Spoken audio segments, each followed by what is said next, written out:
আসসালামু আলাইকুম ওয়া রাহমাতুল্লাহ। সুপ্রিয় আলোর পথের দর্শক মণ্ডলী, আশা করি মহান আল্লাহ রাব্বুল আলামিনের অশেষ মেহেরবানি ও দয়ায় আপনারা সবাই ভালো আছেন। প্রিয় দর্শক, মানুষ মাত্রই তার নিজের অবস্থান অনুযায়ী নানান ধরনের অভাব অনটনে বা হাজতে থাকে। একজন ব্যবসায়ী তার ব্যবসার উন্নতির জন্য প্রতিনিয়ত ফিকির এবং জিকিরে থাকে। একজন চাকরিজীবী তার বেতন বৃদ্ধির জন্য আল্লাহর কাছে প্রার্থনা করে। প্রিয় দর্শক, শুধু পরিশ্রম করে কিংবা অর্থ উপার্জনের মাধ্যমে অভাব অনটন থেকে মুক্তি পাওয়া যায় না।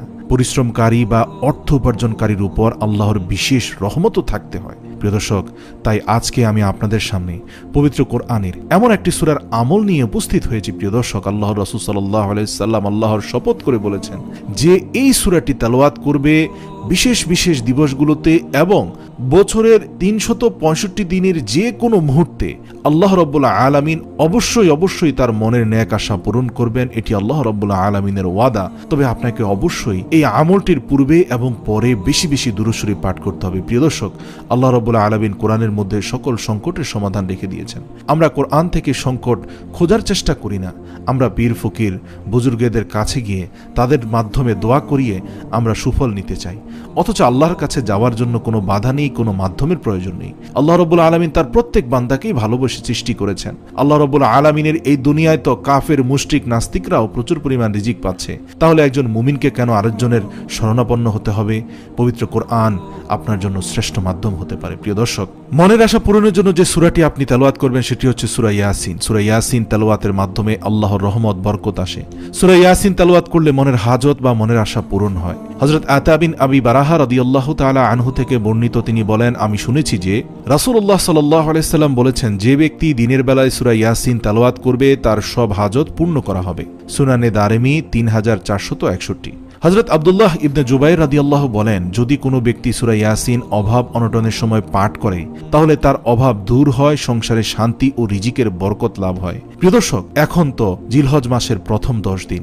এই 10 দিনে যদি আপনি সূরা ইয়াসিন তেলাওয়াত করেন, যেহেতু বছরের মধ্যে সর্বশ্রেষ্ঠ 10টি দিন পার হয়ে যাচ্ছে, এই মুহূর্তে সূরা ইয়াসিন তেলাওয়াতের মাধ্যমে আপনি আল্লাহর কাছে আরো অনেক অধিক বেশি পরিমাণ সওয়াবের ভাগীদার হবেন।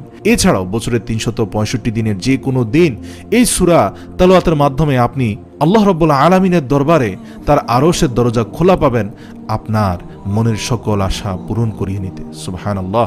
ইয়াহইয়া ইবনে কাসির বলেন, যে ব্যক্তি সকালে সূরা ইয়াসিন পাঠ করবে সে সন্ধ্যা পর্যন্ত সুখে শান্তিতে থাকবে। যে সন্ধ্যায় পাঠ করবে সে সকাল পর্যন্ত শান্তিতে থাকবে। মাঝহারি। যে ব্যক্তি সকালে সূরা ইয়াসিন পাঠ করবে সে সন্ধ্যা পর্যন্ত সুখে স্বস্তিতে থাকবে। যে সন্ধ্যায় পাঠ করবে সে সকাল পর্যন্ত শান্তিতে থাকবে। তিনি আরো বলেন, আমাকে এই বিষয়টি এমন এক ব্যক্তি বলেছেন যিনি এর বাস্তব অভিজ্ঞতা লাভ করেছেন। বর্ণনাকারী ইবনু জুরাইজ ফাজাইলুল কুরআন, বর্ণনা নম্বর 218, পৃষ্ঠা নম্বর 101। হযরত আনাস রাদিয়াল্লাহু থেকে বর্ণিত হয়েছে, রাসূলুল্লাহ সাল্লাল্লাহু আলাইহি ওয়াসাল্লাম ইরশাদ করেছেন, প্রত্যেক বস্তুর একটি হৃদয় আছে। আল কোরআনের হৃদয় হলো সূরাতুল ইয়াসিন। সুবহানাল্লাহ। যে ব্যক্তি একবার সূরা ইয়াসিন তেলাওয়াত করবে আল্লাহ তাআলা 10 বার কোরআন খতমের সওয়াব দান করবেন। সুবহানাল্লাহ, আল্লাহু আকবার। তিরমিজি, হাদিস নম্বর 2891। অর্থাৎ যারা বলেন তাদের কোনোভাবে মনের আশা বা ইচ্ছে পূরণ হয় না, রব্বুল আলামিনের কাছে চাওয়ার মতো হয়তো আপনি পদ্ধতি অনুসরণ করছেন না, মনের কোনো ইচ্ছে অপূরণ থাকবে না, আপনি ঋণের জর্জরিত হয়ে ডুবে থাকুন, অথবা প্রতিদিনই বাড়তি খরচ আপনার সামনে এসে উপস্থিত হচ্ছে, দেরি না করে প্রতিদিন সকালে একবার, সন্ধ্যায় একবার এই সূরাতুল ইয়াসিন পাঠ করুন। পবিত্র কোরআনের হৃদয় যাকে বলা হয়েছে সেই হৃদয়ে একবার চোখ বুলিয়ে নিন। আপনি ফরজ নামাজ এবং মাগরিব নামাজের পর পড়তে পারেন, আবার অন্য সময়েও পড়তে পারেন। তবে খেয়াল রাখবেন যেন তখন আপনার ওযু থাকে। আর পড়ার আগে ও পরে অবশ্যই দুরূদ শরীফ পড়ে নেবেন। প্রিয় দর্শক, ইনশাআল্লাহ আল্লাহ তাআলা আপনার মনের সমস্ত আশা পূরণ করে দিতে পারেন ইনশাআল্লাহ। এখন অনেকেই বলবেন যে ভাই আমি তো সূরা ইয়াসিন মুখস্থ পারি না। অনেকেই আবার বলবেন ভাই আমি তো কোরআন পড়তে জানি না। তাহলে আমি কি করতে পারি? আপনাকে বলবো চেষ্টা করেন কোরআন শিখে নিতে। প্রিয় দর্শক, এর বিকল্প নেই। ওয়ারাত্তিলিল কুরআনা তারতিলা, তোমরা কোরআন পড়া উত্তম রূপে। সুতরাং উত্তম রূপে কোরআন আপনাকে পড়া শিখতে হবে। তবে সেটা আপাতত সম্ভব না হলে বা যতদিন পর্যন্ত পবিত্র কোরআন পড়তে না শিখছেন, বা ধরেই তো আপনি চাইলে আজকেই কোরআন শিখে ফেলতে পারবেন না।